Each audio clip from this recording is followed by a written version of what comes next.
What is up, everybody? We're back here for the NFL Week 14 picks, predictions, and betting locks here after we had a pretty wild slate of games. Few upsets here, especially in prime time with the Chiefs and Jags losing Sunday. Monday Night Football obviously had a great Thursday night game as well. So as you can see on my game picks, not great there. 7-6, one of the worst weeks on the season. Some of my upsets didn't really pan out, and there were some upsets that I did not foresee there. But of course, the lock of the week with the Niners minus 2.5 hits easily as the Niners blow out the Eagles in Philly there. Reminder that the free lock is now 10-3 through 13 weeks. You have to be tailing that at this point, no matter what I pick, just because I've been so hot on that. Usually take one of my most confident picks of the week there, where I get some great line movement. So take it as soon as you can there. Have another good one up for this week. So without further ado, let's get into the betting locks. And this was another bad week for me here. See, on Thursday night, I had the Cowboys Seahawks over 46 there, and that one hit like a charm. Really not even close there. Almost hit in the first half, as I think there were 41 total points scored.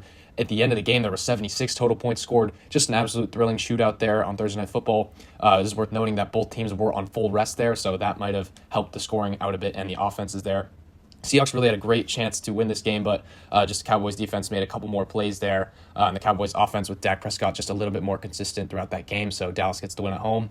Then we get to the Sunday action where we started out with the Saints plus 4.5. Now, this one off the bat looked dead in the water. I think the Saints were down 21-0, 7 minutes into the game. The Lions offense was just hitting on all cylinders there. Saints were turning it over. But then into the third quarter, I believe we got it to 24-21, 3-point game there. Then inevitably Derek Carr gets injured once again. And then Jameis Winston tries to lead the Saints to a comeback win, but comes up short. And it's really ugly for us there as the Saints lost by 5, and we had them at 4.5, so just a half-point loss there. It always stings. Then we had the Falcons minus 2.5 in New York against the Jets. This one was very ugly as it is in these Jets games, but the Falcons did come through there with the 5-point victory. Would have liked to see their offense play a little bit better, but it will be tough going to the elements there at MetLife Stadium, so just good to get a win there. Then Cardinals plus 6.5. This was one of the most shocking results of the week. I still thought that the Steelers might win close here. I love the value on Arizona, though. And the Cardinals were up 24-3 in the fourth quarter, ended up winning by 14 points. They knocked Kenny Pickett out of the game, and then after that scored 21 straight points. Steelers offense was dead in this game, so Cardinals get a big win there. Even in spite of their horrible record, they are one of the most undervalued teams in the league. Then we got to the Commanders plus 9. This team was just dead against the Dolphins. I just need to stop fading the Dolphins here at this point in the season, as when they play bad teams, they've shown that they will blow the doors off them. They won by 30 there. Then another unfortunate one, Broncos plus 3.5. Now, the Texans were winning throughout the entire game, but they left some opportunities hanging, settled for a few field goals in that one, and I thought the Broncos should have covered this spread. Only lost by 5 there, and Russell Wilson in that offense had a chance to take the lead late, just came up short there with the Russell Wilson pick, so that one was tough. Thought that even if the Broncos lost, that they could have covered, but just an unfortunate number there. Then we had the Colts Titans under 42.5, and it didn't look great early. Then we had some life into the third quarter. Then the Colts blocked 2 punts. So that really killed it there. And then you even saw overtime, so the under ended up not even being close there. Then Panthers-Bucks under 37. This one was a travesty there, as it seemed like anytime either of these teams got into the red zone, they scored a touchdown. And then it's 21-10 late. Game is basically out of hand. And the Panthers score a touchdown and a 2-point conversion to hit the over there. So 39 total points. Very unfortunate. Then, as I mentioned, the free lock of the week, Niners minus 2.5 there in Philly. Get it done. Free lock of the week, 10-3. And the Niners-Eagles also had the over 46.5. In spite of some wet conditions, the Niners almost covered it themselves, as they usually do, with 42 total points there. Then we had the Chiefs-Packers under 42 on Sunday Night Football, and the Packers offense was just better than anticipated in this one.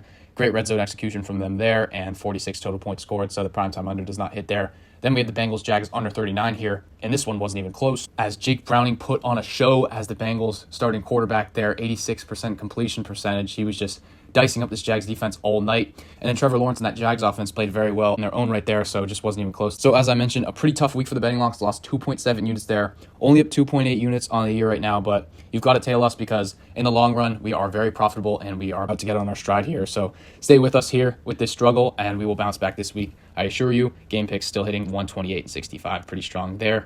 So without further ado, let's get into the NFL Week 14 predictions here, and here we start out with the Patriots and the Steelers, a very, very ugly Thursday night matchup. Give me the Steelers here. I think that they're actually trying to win as opposed to New England Patriots. I think that both of these defenses will come out flying in this one. The offenses, it's going to be Bailey Zappi probably versus Mitch Trubisky. I mean, I don't know how many total points we're going to see here, but this one's going to be sloppy. I think it will be close, but I think that the Steelers with that record still chasing a playoff spot, whereas the Patriots seem like they're tanking, so give me the Steelers to win that one on Thursday night there. Then we get to a big NFC South matchup here, Bucks at the Falcons. In this one, I'm going to take Atlanta at home really a toss-up for me. Atlanta won this game in Tampa Bay. I think that they match up a bit better against this Tampa Bay team, so give me the Falcons there. I liked it the way that that defense has been playing. Baker Mayfield and the Bucs offense looked decent last week, but they did only barely beat the Panthers at home there, so I just think that the Atlanta Falcons are a slightly better team at this point, so give me them there. Then we get to the Rams at the Ravens here, two teams that are surging at this point in the season, especially the Rams thought they were dead. Then they get Stafford back, going on a little winning streak here. Ravens coming off the bye at home. I'll take them to win this one here. There are going to be ugly conditions. Looks like there's a bit of rain in the forecast, so I think that that does benefit this Ravens offense. Not to mention Lamar Jackson 17-1 in his career against NFC teams, so I just think that this is a good matchup for Baltimore, but don't be surprised if this Matthew Stafford offense with McVay get it going here in Baltimore if the conditions permit there. Then we get to an exciting matchup, I think at least, not record-wise, but NFC South, this game in Chicago, ugly weather. I think that the Lions are definitely on upset watch here, and I'm going to have the Bears getting the upset. They nearly did it a few weeks ago in Detroit, had a 12-point lead with a few minutes left, but then choked it late. I don't think that they will do that here. I think that they will commit to the ground game here, Justin Fields, and I just think that they'll be the more physical team in this one, coming off of the bye at home here in Soldier Field against the Lions team who just went to New Orleans. Tough, hard-fought win there, but I think that they're due for another loss here. You saw some of their weaknesses against the Chicago team a few weeks ago and then against the Packers on Thanksgiving, so give me the Bears to win that one there. Then we get to a big one in terms of AFC wildcard ramifications. Colts at the Bengals here. Give me the Bengals to win at home here. I am buying the hype of Jake Browning as this Bengals starting quarterback. They have a bunch of these star players going into free agency this offseason, so I think that a lot of these players will be playing hard for their playoff lives here at 6-6, and I just think that they're undervalued at this point versus a Colts team who, yes, they are 7-5, been getting a bit lucky in that stretch there, and I just think that this Bengals offense will be better than the Colts and their ground game there with Gardner Minshew, so give me this Bengals team to stay hot and win this game at home there. Then we get to a pretty good matchup record-wise, but ugly in terms of quarterback play. We're probably going to see C.J. Beathard and the Jags against, I don't even know for the Browns, as Joe Flacco seemed to get banged up last week, and then you also have DTR and P.J. Walker injured, not to mention Deshaun Watson out for the season there for the Browns. Give me the Browns regardless of what they do at quarterback. I just think that this defense will carry the day for them at home. It'll be a very ugly game either way, but the Browns just tend to win these ones, especially at home, and the defense carries them there. Honestly, just going to be a toss-up in this game, but I think that Cleveland gets it done against the Jags team who might be in shambles without Lawrence on a short week there. So next we get to the other NFC South matchup, Panthers at the Saints. Not too much to say here. Two very disappointing teams, but the Saints just have more talent. They won the Monday night game, I think, in week 2 in Carolina. That one was an ugly game. I think the Saints ended up winning by 3. I think it'll be similar here. Close game, maybe exciting late, but the Saints probably win just because of their talent edge there. Then we get to the Texans at the Jets here. I think that the Texans are on upset alert here. Yes, the Jets have lost, 4 or 5 in a row at this point. I think they might be going back to Zach Wilson. One, not really sure about their QB situation, but the weather conditions will be very poor in this game, and the Texans on the road this year have not been a great team. Certainly not as good as they've been at home here. CJ Stroud, though, I think he'll play well enough for this team to get a victory here, just cannot turn the ball over in a boneheaded manner as the Jets have capitalized against decent quarterbacks to get wins earlier in the season. So I think it will be close. Texans on upset alert, but I like them to win in New York there, just a much better team in that one. Then we get to the Vikings and the Raiders. Going to take a little bit of an upset here. Give me Las Vegas to win off of the bye at home there.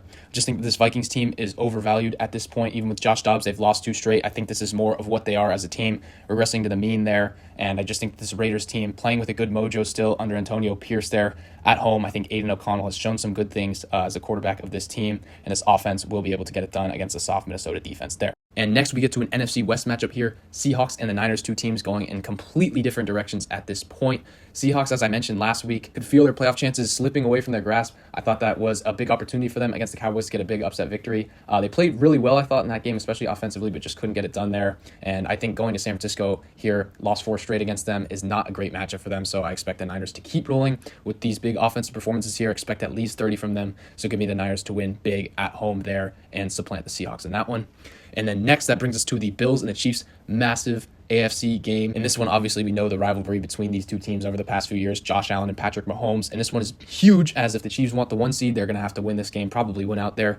And then the Bills, if they want to make the playoffs, they've probably got to win out or maybe only lose 1 game. In this one, I like the Bills +3 here. I just love the value against Kansas City here. This is a team that has won the last 2 regular season games against the Chiefs. Those were both in Kansas City. And I just think coming off of the bye here, they'll be ready to go. They will be very angry that they lost that game in Philadelphia a couple weeks back. Really thought that they had some missed opportunities in that one. Just love the value here at +3. I think they win outright in this one against the Chiefs team, who, yes, they are great bouncing back off of a loss historically under Patrick Mahomes, but this team, the offense is just not playing right. The defense is decent, although it seems to have been deteriorating as of late. I just do not think that this is your typical Patrick Mahomes team, especially with these receivers just not playing up to par. So I love the value on the Bills +3 there, and I think we see a very entertaining game in Kansas City there.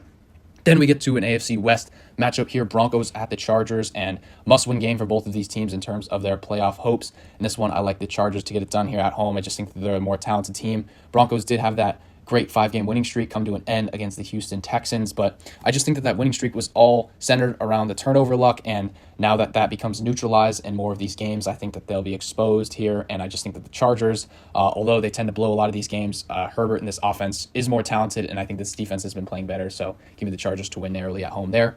And then we get to a very, very entertaining NFC East showdown on Sunday Night Football, Eagles and Cowboys. This is essentially for first place in the NFC East, and then also determines who's going to get this 1 seed here in the NFC. In this one, I like the Cowboys to get it done at home here. I liked them earlier in the season in Philadelphia. I think that this Cowboys offense matches up very well against this Philly defense, and I think that they kind of got unlucky with a few of the plays in that Eagles game. I thought that they should have won that one at home. They've just been a completely different team. They've been so dominant here this season, so I like the Cowboys there against an Eagles team who seems to be reeling. That Chiefs game on Monday Night Football, they barely got it done, scraped by against the Bills. They've really been winning close a lot all season, and then you see what happened against the Niners last week, just got completely splattered on their home field. I think that you'll see a little bounce back in terms of energy in this one early, but I think over the course of the game, Dallas asserts themselves here and wins that one in the rivalry matchup there. And then we get to our 2 Monday Night Football games, Titans at Dolphins here. I think this one is pretty easy. Give me the Dolphins big, and that one, you just see how this team plays against the great teams. They don't tend to lose there, especially at home on prime time. I think that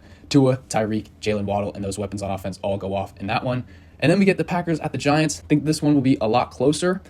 In New York here on primetime, this Giants team coming off of the bye, been playing well. Packers, I think, are due for a bit of a down spot. Jordan Love has been playing well these past few weeks, but still give me the Packers to win, although I think it will be very close there. Against the New York Giants defense, I think they will present problems there, but Packers are the more complete team, so I think that they will get it done barely in that one. So with all that being said, let me know what you guys think of my predictions in the comments down below. What do you think of the free betting lock of the week? Bills +3.